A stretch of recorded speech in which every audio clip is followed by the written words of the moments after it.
Good morning students, welcome once again. I hope all of you will be good. Students, आज हम कक्षा 3 की हिंदी व्याकरण पुस्तक वनिशा का पाठ 18 पत्र लेखन का अध्ययन करेंगे। तो सबसे पहले हम ये देखेंगे कि पत्र किस प्रकार से लिखा जाता है, पत्र लिखने के क्या नियम हैं, या फिर पत्र लिखते समय हमें किन किन बातों को ध्यान में रखना चाहिए। तो बच्चों, इस पाठ को हम शुरू करते हैं। पत्र द्वारा व्यक्ति अपनी बात अपने से दूर रहने वाले मित्रों, परिचितों तथा संबंधियों तक पहुंचाता है। ठीक है, यदि अभी तो क्या है, फ़ोन है, सारी चीज़ें हैं, लेकिन पहले क्या होता था, पहले के टाइम में पत्र ही माध्यम होता था अपनी बात को दूसरों तक पहुंचाने का। ठीक है, तो अपनी जो बात है वह दूसरों से कहीं जा रही है या पहुंचानी है, तो उसके लिए हम क्या करेंगे, उसके द्वारा हम एक पत्र लिखते हैं उनके लिए। तो पत्र लिखना भी एक कला है। ठीक है, पत्र में को किस तरीके से लिखना चाहिए।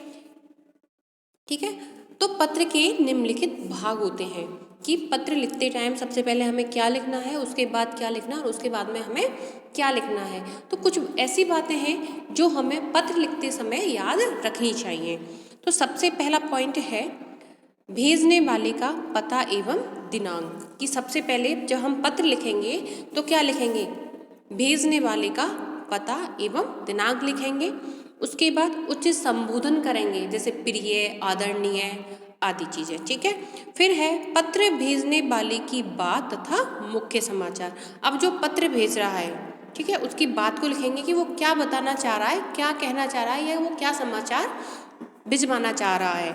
फिर आता है पत्र के अंत में भेजने वाले का नाम तथा संबंध, और अंत में आता है जो पत्र लिख रहा है उसका नाम आएगा, ठीक है, और उसका संबंध आएगा कि उससे उसका क्या संबंध है। फिर है अंत में पत्र पाने वाले का नाम और पता। तो आपको समझ में आया ये चीज़।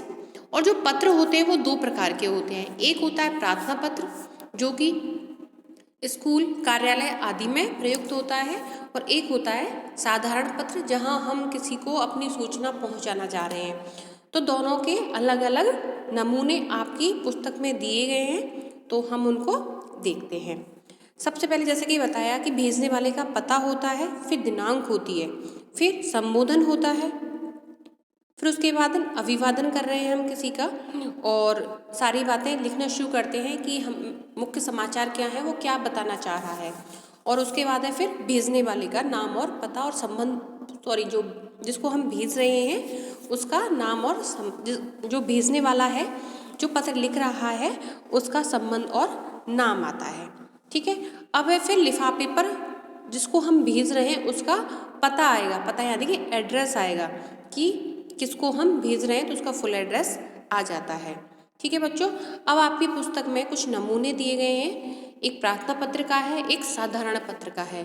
तो जो पहला नमूना है वह है मित्र को परीक्षा में उत्तीर्ण होने पर बधाई पत्र। तो ये एक साधारण पत्र है कि उसका मित्र परीक्षा में उत्तीर्ण हुआ है, तो एक बधाई पत्र, उसको बधाई देनी है, तो उसके लिए किस तरीके से लिखा जाता है। तो सबसे पहले कहाँ रह रहा है वो, ठीक है, तो भेजने वाले का पता आएगा। तो पता जैसे शिवालिक नगर, गाजियाबाद। जैसे आप अजमेर में रहते हो, ये तो एक नमूना है, आप अजमेर में रहते हो और किसी कॉलोनी का नाम जिस जगह आप रह रहे हो, जैसे कबीर नगर, अजमेर, उसके बाद आ जाएगी डेट, यानी कि दिनांक की आज की डेट में लिखा जा रहा है। फिर आएगा उचित संबोधन कि वो हमारा मित्र है, तो मित्र के लिए हम क्या लिख सकते हैं, प्रिय मित्र। आपके जो मित्र का जो भी नाम है, जैसे इसमें दिया गया है प्रिय मित्र कपिल, ठीक है, सप्रेम नमस्कार। ठीक है, उसके बाद हमें अपनी मुख्य बात लिखनी है कि हम किस बात को उससे कहना चाह रहे हैं, किस बात को पहुंचाना चाह रहे हैं। आगे लिखा हुआ है तुम्हारा पत्र मिला, पत्र पढ़कर बहुत खुशी हुई, तुमने परीक्षा में प्रथम स्थान प्राप्त किया है, यह जानकर सबको अत्यंत प्रसन्नता हुई। प्रथम स्थान पाने के लिए तुम्हें बहुत बहुत बधाई। मुझे आशा है तुम आगे भी इसी प्रकार अपनी कक्षा में सबसे आगे रहोगे। मेरी परीक्षा का परिणाम परिणाम अगले सप्ताह आने वाला है। आने पर तो मैं अवश्य लिखूंगा।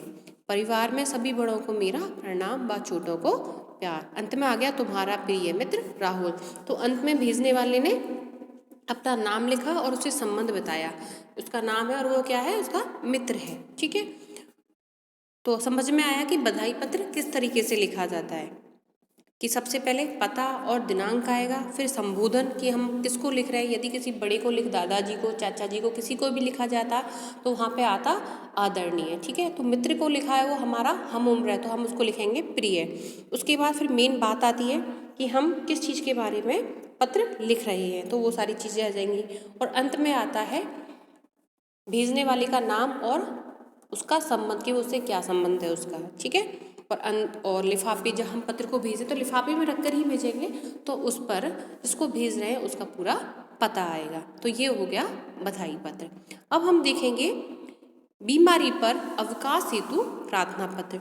वो पत्र था, अब ये है प्रार्थना पत्र जो कि स्कूल, ऑफिस आदि में प्रयोग में लिया जाता है। जैसे आपको छुट्टी लेनी है स्कूल में, ठीक है, अवकाश पर जाना है आपको या ऑफिस में कहीं पे भी, तो आप प्रार्थना पत्र लिखोगे या तो अपने प्रिंसिपल को या ऑफिस में जो भी मैनेजर या उनका जो अधिकारी है उसको। तो इसके अभी कैसे देखते हैं, तो कैसे लिखते हैं इसमें, सबसे पहले सेवा में श्रीमान प्रधानाचार्य जी।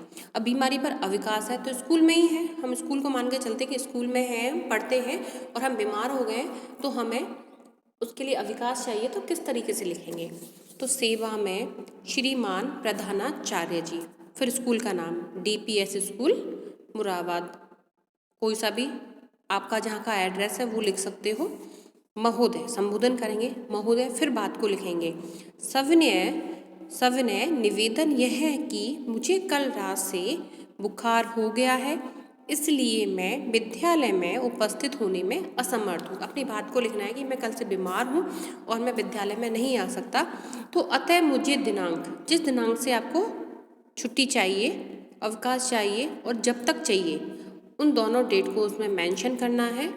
ठीक है, जैसे आज से चाहिए आप, तो मुझे दिनांक, आज डेट जैसे है 23 दिसंबर 2020। ठीक है, तो मैं यहाँ लिखूँगी 23 दिसंबर 2020 से 3 दिन की चाहिए, तो कब हो गया 23, 24 और 25, तो 25 दिसंबर 2020 तक 3 दिन का अवकाश प्रदान करने की कृपा करें।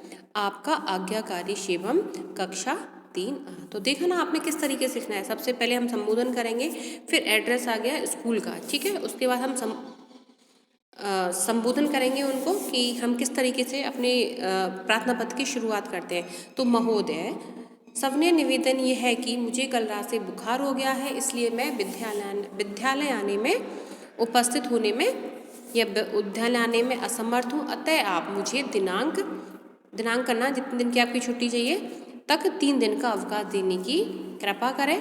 आपका आज्ञाकारी, फिर नाम आ जाएगा और कक्षा आ जाएगी। तो ये थे आपकी 2 नमूने, ये मैंने आपको बता दिया कि किस तरीके से लिखना है और इनको आपको याद भी करना है।